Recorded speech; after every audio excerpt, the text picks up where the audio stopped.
سلام دوستای عزیز، امیدوارم که حالتان خوب باشه و روز خوب و خوش رو آغاز کرده باشین. به اولین برنامه در یوتیوب چینل کیمیا خوش آمدید.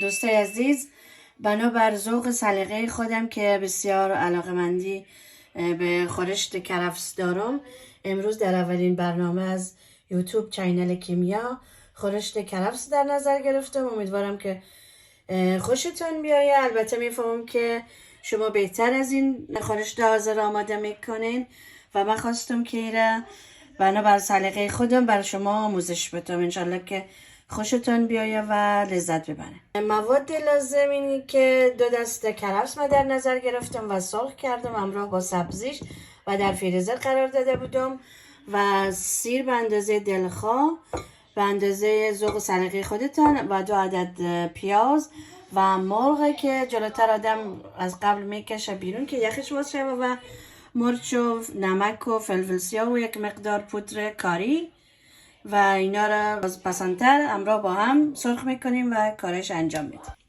خب رفقای عزیز، شروع میکنیم به پیاز پوست کردن و طریقه پیاز پوست کردن. من زیاد علاقمندی به تخته و طور وسایل ندارم، با دست من بسیار نرمال و طبیعی براتون پوست میکنم روال عادی برنامه و امیدوارم که شما هم همه طور انجام میتین، چون کار من بسیار کار تیز است و بسیار خوب انجام میده.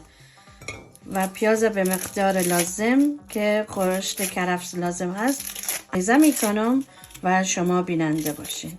امیدوارم که شما هم خوشتان بیاید.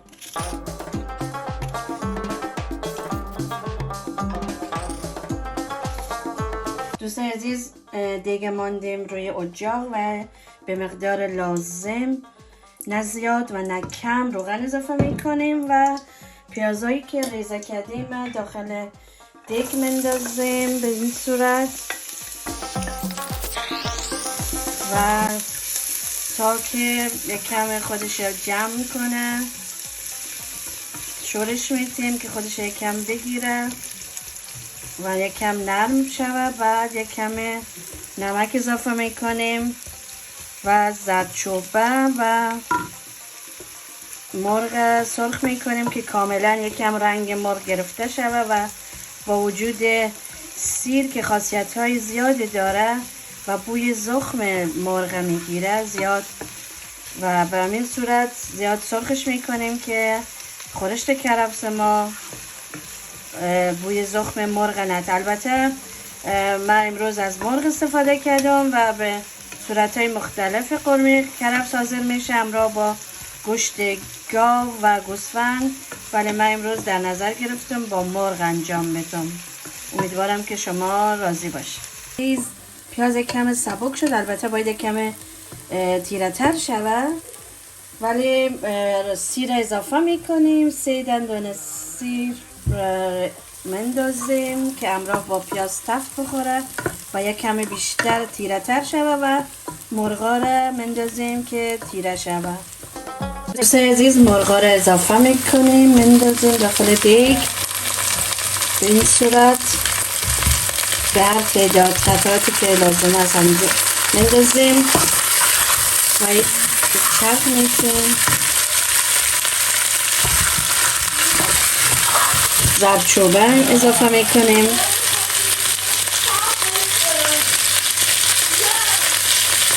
فلفل سرخ و یک مقدار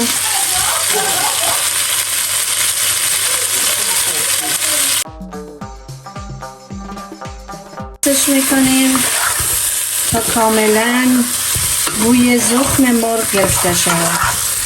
مرغ ما داره کم کم سرخ میشه و در رنگ خوبی گرفته و حالا به این نوبت سبزی های سرخ شده است که اضافه میکنیم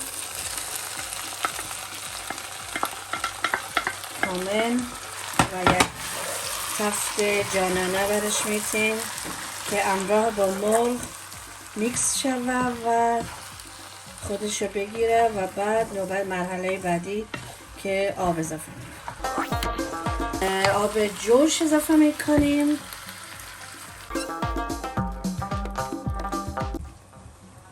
و یک چرخش میتیم که همگی با هم در یک سطح قرار بگیرن. دوستان عزیز سعی کنین که آب در 2 مرحله اضافه نکنین، یک بار اضافه کنین کافی است تا این به صورت یکسان پخته شود همزمان. و بعد از این که آماده شد براتون طریقه سروش نشان میدم. امیدوارم که خوشتون اومده باشه. دوستای عزیز، رفقای مهربان، خب همونطور که میبینین خورشت کرفس ما آماده شد. البته به نظر من رنگ رخش بسیار زیبا و قشنگ آمده و من خواستم در کنار خورشت کرفس یک دام پختم داشته باشم، همراه با ماست یا میتونین همراه با سالاد یا ترشی داشته باشین. البته من با ماست خواستم سرو شود و امیدوارم که در کنار خانواده محترمتون ایره نوش جان کنین و ما همراه با میمانایی که داریم در خانواده نوش جان کنیم. امیدوارم که روز خوش و آرامی داشته باشید.